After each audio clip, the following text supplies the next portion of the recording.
నమస్కారం, welcome to GK news 9.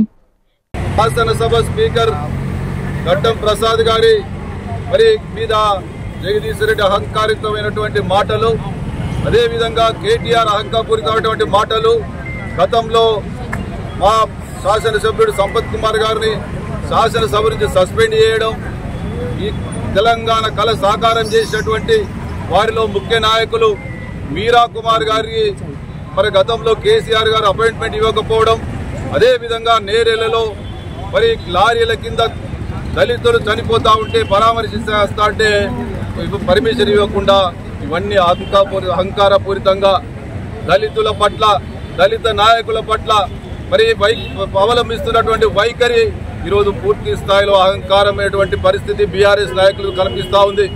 దాన్ని పూర్తి స్థాయిలో మా పిసిసి ఇచ్చిన పిలుపు మేరకు ఎక్కడికక్కడ వారి యొక్క వైఖరిని ఖండిస్తూ వారి పద్ధతి కనుక మార్చుకోకపోతే ఖబర్దార్ బీఆర్ఎస్ నాయకులను హెచ్చరిస్తా ఉన్నాం. ఈ రోజు మీ దృష్టి బొమ్మలు మాత్రమే తగలబెట్టినాం, రేపు తరిమి కొడతాం మీ వైఖరి కనుక మార్చుకోకపోతే. దేశంలో అంబేద్కర్ గారు రచించిన రాజ్యాంగం ప్రకారం అందరికీ హక్కులు, సమాన హక్కులు, గౌరవం లభించే విధంగా ప్రవర్తించకపోతే ఈ అహంకారాన్ని దించుతాం. ప్రజలంతా కూడా గమనిస్తా ఉన్నారు. మీ యొక్క అహంకార వైఖరికి ఈ రోజు మిమ్మల్ని ఇంట్లో కూర్చోబెడితే కూడా మీకు ఇంకా బుద్ధి వస్తలేదు. అదే విధంగా మీ అహంకారాన్ని కనుక ఇప్పటికైనా తగ్గించుకోకపోతే ఖబర్దార్ కేటీఆర్, ఖబర్దార్ జగదీష్ రెడ్డి అని చెప్పి హెచ్చరిస్తా ఉన్నాం. ఈరోజు శాసనసభలో మొన్న వారి అహంకారమైనటువంటి ప్రవర్తన వలనే సస్పెండ్ చేయడం జరిగింది.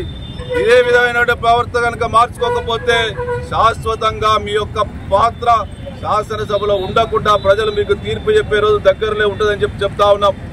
ఈ వైఖరి కనుక మార్చుకోకపోతే ఖబర్దార్ జగదీష్ రెడ్డి, ఖబర్దార్ కేటీఆర్, ఖబర్దార్ బీఆర్ఎస్ నాయకులారా. ఇంకా ఏ ముఖం పెట్టుకొని ధర్నాలు చేస్తా ఉన్నారు, ఏ ముఖం పెట్టుకొని సిగ్గు లేకుండా మాట్లాడుతా ఉన్నారు బీఆర్ఎస్ నాయకులారా.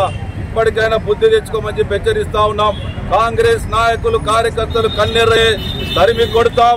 మిమ్మల్ని ఎక్కడ కూడా నోరు తెరిస్తే ఖబర్దార్ నాలిక కోస్తామని చెప్పి హెచ్చరిస్తా ఉన్నాం. Hi, this is Neha Shetty. Please subscribe to GK News. Hi everybody, subscribe to GK News.